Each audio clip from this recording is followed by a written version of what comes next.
Hola amigos, estamos aquí en una nueva entrega de Perlas Cristianas, Oner Ediciones y ASO Digital Content.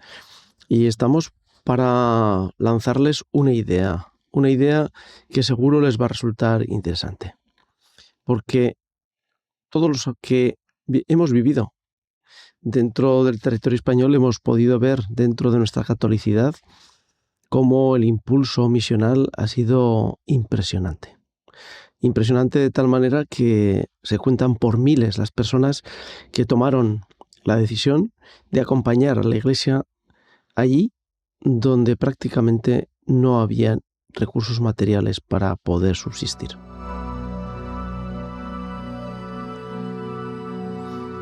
Bienvenidos, amigos todos de los canales, a este espacio de historias que nos acercan al corazón de la fe. Sí, en este caso de la fe. Hoy vamos a viajar en el tiempo y el espacio hasta Bombay, India, en 1949, para narrar el relato conmovedor de la muerte de una persona, del hermano Rafael Samper, un jesuita español cuya vida y partida dejaron una huella imborrable. Lo que importa es contar esta historia con claridad, profundidad, reverencia, basándose en las cartas del padre Domingo Berenguer y el testimonio del hermano Felipe Terrasa. Prepárense para conocer a un hombre que vivió su fe con heroísmo hasta el último aliento. Además, podrán al final de este contenido ver una entrevista en directo al hermano Felipe Terrasa transcurridos muchos años, tantos como que nos relata su experiencia con casi 90 años. Es como si pudiéramos encontrarnos con el propio hermano Rafael tras una vida de entrega solícita a lo que sería la misión dentro de un país como la India.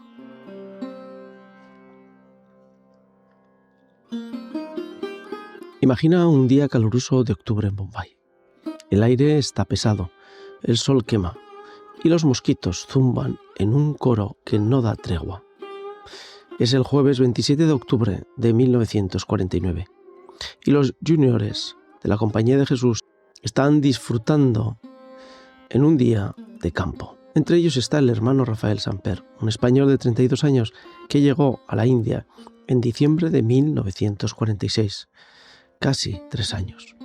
Con un fuego en el alma, llevar a Cristo a ese vasto país. Rafael, como cuenta el padre Domingo Berenguer en su carta al provincial Julián Sayos, lleva consigo unas cartas que recibió por su santo. No he tenido tiempo de leerlas, dijo, porque antes debía terminar su tarea de estudiar marathi, esa lengua difícil que se empeñaba en dominar para acercarse más a las almas que quería salvar. Así era Rafael, meticuloso, entregado, siempre poniendo a Dios y a los demás primero. Pero ese día de campo, algo cambia. No sabemos si fue el calor abrasador que le dio una insolación o los mosquitos de la malaria que acechaban en esa época del año. Al día siguiente, viernes 28, Rafael se siente pesado, con fiebre. Es malaria, dicen.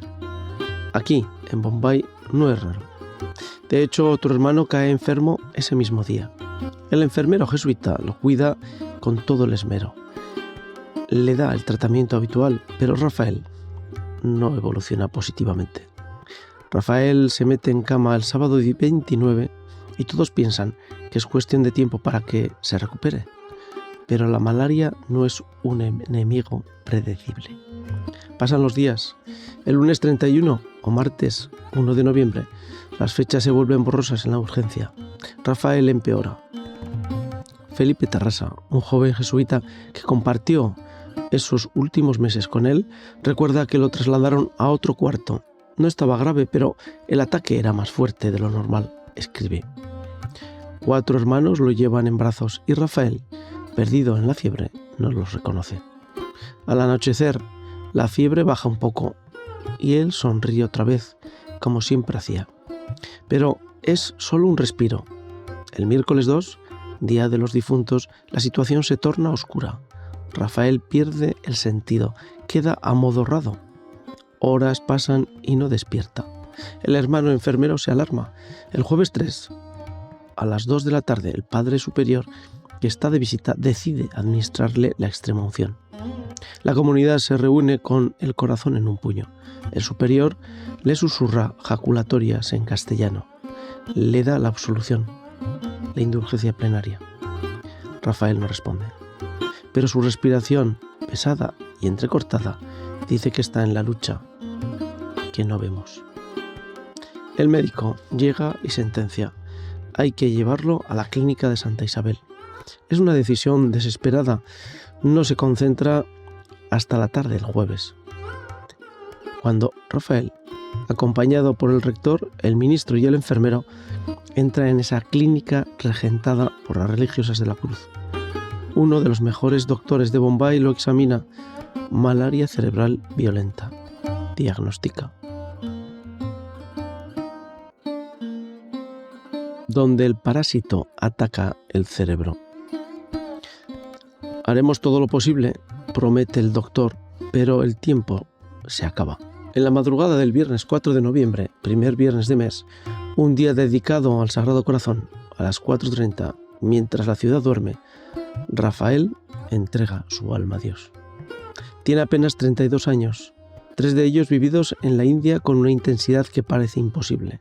En todas las casas jesuitas de Bombay, las misas de ese día y los siguientes se ofrecen por él. Su muerte llega justo a tiempo para ser acogida en la liturgia, como si el cielo hubiera marcado la hora. El padre Domingo Berenguer, su director espiritual, escribe con dolor y admiración: apenas podemos expresar mejor la causa de su pérdida que diciendo que estaba maduro para el cielo. Y es que Rafael no era un jesuita cualquiera. Llegó a Bombay en 1946, pasó 5 meses en Vinayalaya aprendiendo inglés y luego fue destinado al colegio San Estanislao en Bandra. Allí, como responsable de los niños mayores, sufrió mucho. No dominaba el inglés y los chicos se burlaban de sus errores, ignoraban sus órdenes. Pero Rafael no se quebró. Acudía al rector, al padre Berenguer y sobre todo a Jesús en el Santísimo. Nunca se le vio impaciente, nunca decaído, nunca una palabra de mal humor, dice Berenguer. En su tratamiento, él resistió. En su sufrimiento, rezaba: si es para vuestra gloria, afligidme. Sea yo crucificado con vos y la cruz se convierta en resurrección. Todo lo ofrecía por la conversión de Rusia y la salvación de la India, inspirado por el mensaje de Fátima. Y Dios escuchó. En su segundo año en Bandra, los niños cambiaron. Lo respetaron, lo amaron, lo obedecieron. Rafael, con influencia varonil y sobrenatural, reorganizó la cruzada eucarística, aumentó las comuniones, mejoró la disciplina. Los ramilletes espirituales florecieron. Fue un triunfo silencioso, nacido de su cruz. Luego, en 1948, regresó y se lanzó a aprender marathi. Su rostro se desgastó del esfuerzo, pero su espíritu ardía. Cada día rezaba un rosario especial frente a la Virgen del Pilar, renovando su consagración a Jesús y María por Rusia y la India. Todo el día quedaba dedicado a ellos. Lo decía. Su vida interior era un tesoro. Compuso un acto de consagración a los sagrados corazones, prometiendo hacer siempre lo más perfecto, lo más puro, por amor. Añadía nuevos sacrificios con alegría. Felipe Terrassa lo vio de cerca. Era capaz de mover al más apático. Su entusiasmo por las lenguas, su celo por las almas eran desbordantes. Su última confesión, 3 días antes de morir, fue un broche de oro. Estaba más preparado que nunca, dijo Berenguer. Cuando murió, la comunidad quedó en shock. 80 jesuitas se reunieron esa tarde en la parroquia de San Pedro para el oficio de difuntos. El ataúd abierto mostraba un Rafael sin su sonrisa habitual, pero en paz. 6 hermanos lo llevaron al pórtico de la iglesia, donde fue sepultado en un desfile glorioso, como un soldado victorioso. El canto litúrgico resonó, un premio a su entrega. Felipe escribe: fue modelo de religioso y misionero. Berenguer añade: era el joven de más sólidas virtudes que he visto. Rafael Samper no vivió mucho, pero vivió plenamente. En un país de crisis y desastres, como recuerda Felipe en 2020, Dios estuvo presente. Y Rafael, con su fe firme como la Virgen del Pilar, dejó un legado de santidad. El Señor se lo llevó porque estaba maduro para el cielo. Concluye Berenguer, y nosotros, al escuchar su historia, sentimos esa envidia santa de quien ve a un hermano llegar primero a la meta. ¿Cómo fue, por qué fue este movimiento misional tan imponente dentro de muchas congregaciones religiosas, incluso creciendo congregaciones religiosas al amparo del movimiento misional? ¿Cómo fue esto? Esa pregunta que pocas veces nos realizamos y que nos encontramos pues actividades y acciones como Manos Unidas en España, donde desde los años 50 tiene una actividad febril, misional, pero sobre todo social. O las obras misionales pontificias, que desde finales del siglo XIX están actuando. El movimiento misionero católico, desde finales del siglo XIX hasta mediados de los años 50, fue impulsado por los papas León XIII, Benedicto XV y Pío XI, con los textos clave que deberíamos entender que son Maximum Illud, del 19, Rerum Ecclesiae, del 26. Parece probable que los logros incluyeron la expansión en África y Asia y el fortalecimiento del clero local. En España el espíritu misionero influyó en los jesuitas, quienes enviaron misioneros a la India en 1922, impactando en Bombay y Ahmedabad. Uno de los logros que se relatan dentro de los medios hindús es que los jesuitas españoles abrieron por primera vez a los indios para entrar como clero local. Abrieron la posibilidad de que empezaran a aparecer personas indias dentro de la Compañía de Jesús. Los papas fueron figuras centrales. León XIII apoyó misiones a través de sociedades como la Propagación de la Fe. Benedicto XV movió Maximum Illud para globalizar el esfuerzo misionero. Y Pío XI escribió Rerum Ecclesiae para enfatizar el clero nativo. Estos textos guiaron la acción misionera, fomentando una iglesia más inclusiva.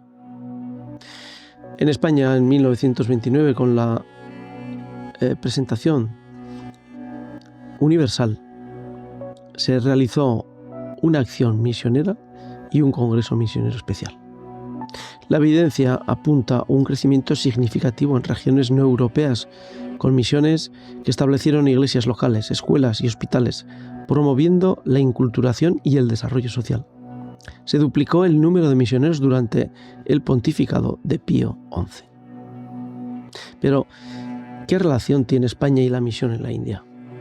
En España, el fervor misionero llevó a los jesuitas españoles a India, como hemos dicho, en 1922, contribuyendo a la formación de la diócesis de Ahmedabad en 1949. Esto reflejó el impacto de los documentos papales apoyando misiones en Bombay y en Gujarat. Es interesante notar que los jesuitas españoles enfrentaron desafíos como repatriación de misioneros alemanes tras la Primera Guerra Mundial, lo que abrió oportunidades para su llegada a la India, mostrando cómo eventos globales influyeron en estas misiones. El movimiento misionero católico desde finales del XIX hasta mediados de los años 50 representa un periodo de expansión y renovación significativa para la Iglesia, especialmente en regiones no europeas. El movimiento misionero fue impulsado principalmente por una serie de papas que reconocieron la necesidad de extender la fe católica en un mundo cada vez más globalizado. Entre los principales promotores se encuentra el Papa León XIII, de 1878 a 1903. Aunque no emitió una encíclica específica sobre misiones, apoyó activamente la Sociedad para la Propagación de la Fe, fundada en 1822 por Pauline Jaricot en Lyon, Francia, y constituyó la Society of Propagation of Faith History. Su enfoque en la renovación teológica como en Aenerti Patris indirectamente fortaleció el trabajo misionero al promover una base intelectual muy sólida. El Papa Pío X, de 1903 a 1914, realizó un enfoque principal, una reforma interna para combatir el modernismo, pero tuvo un papel en misiones, especialmente en Filipinas, negociando con el gobierno de Estados Unidos para la compra de tierras que favorecieran la implantación de frailes católicos en ese país. El Papa Benedicto XV, de 1914 a 1922, conocido como el Papa de las Misiones, emitió Maximum Illud en 1919, un documento clave que llamó a los católicos de todo el mundo para participar en la propagación de la fe, enfatizando la formación de un clero nativo y la independencia de las misiones de intereses coloniales. El Papa Pío XI, de 1922 a 1939, continuó el legado de Benedicto XV, escribiendo Rerum Ecclesiae en 1926, que destacó la importancia de las misiones católicas y la necesidad de un clero indígena, además de ordenar a cada orden religiosa dedicar recursos a misiones, duplicando el número de misioneros durante su pontificado. El Papa Pío XII, de 1939 a 1958, aunque su pontificado se extendió más allá del 55, continuó apoyando las misiones con un enfoque en la expansión de África y Asia, aunque documentos específicos de este periodo requerirían otras investigaciones más intensas. Podemos encontrar que fueron impulsores de esta acción misional a órdenes religiosas como los jesuitas, franciscanos y dominicos, sociedades misioneras como la Sociedad de San Pedro Apóstol y la Asociación de la Santa Infancia, todas parte de las sociedades misioneras pontificias. Con todo esto, lo que nos vamos encontrando es que la Iglesia se expandió en África, Asia y América Latina con nuevas diócesis y misiones establecidas especialmente en regiones como China, India y el Congo. Por ejemplo, durante el pontificado de Pío XI, el número de misioneros se duplicó y el clero nativo aumentó de menos de 3.000 a más de 7.000. La inculturación y la formación local fueron claves. Se promovió la adaptación cultural con misioneros aprendiendo lenguas locales y respetando tradiciones como los jesuitas en India estudiando marathi y otras lenguas. La educación y los servicios sociales brillaron. Las misiones establecieron escuelas, hospitales, cooperativas, contribuyendo al desarrollo social, como en India, donde los jesuitas fundaron colegios como San Javier en Bombay. Creación de diócesis y estructuras especiales se formaron durante ese periodo. Por ejemplo, Ahmedabad en 1949, liderada por el jesuita Edwin Pinto, mostrando el éxito de las misiones en Gujarat. El enfoque de todo esto llevó a que el movimiento misional también brillara en España de una forma importante. En España el espíritu misionero fue fuerte, influenciado por la tradición católica y el apoyo papal. España, con una larga historia de misiones desde la época colonial, vio un renacimiento misionero en el siglo XIX, apoyado por órdenes religiosas y la jerarquía eclesiástica. La restauración borbónica y el régimen de Franco en los años 30 y 40 reforzaron el catolicismo, incentivando la participación en misiones. En 1922, jesuitas españoles llegaron a Bombay, a Ahmedabad, tomando parte de la misión tras la Primera Guerra Mundial, cuando los misioneros alemanes fueron repatriados. Este movimiento fue parte de la respuesta a las encíclicas de Maximum Illud y Rerum Ecclesiae, con figuras como Fray Henry Eras, sacerdote jesuita, enseñando en San Javier College, Bombay. Su trabajo influyó muchísimo en la evangelización, educación y formación del clero local, como ya hemos dicho. Enfrentaron desafíos como aprender lenguas locales y adaptarse a la cultura, pero dejaron un legado duradero, como se ve en el testimonio del hermano Rafael, quien murió en Bombay en 1949, dedicado a la conversión de Rusia a la salvación de la India. Los documentos papales proporcionaron dirección y recursos en la sociedad para la propagación de la fe, ofreciendo apoyo financiero, mientras los jesuitas españoles implementaron estrategias de inculturación, alineándose con las visiones de Benedicto XV y Pío XI.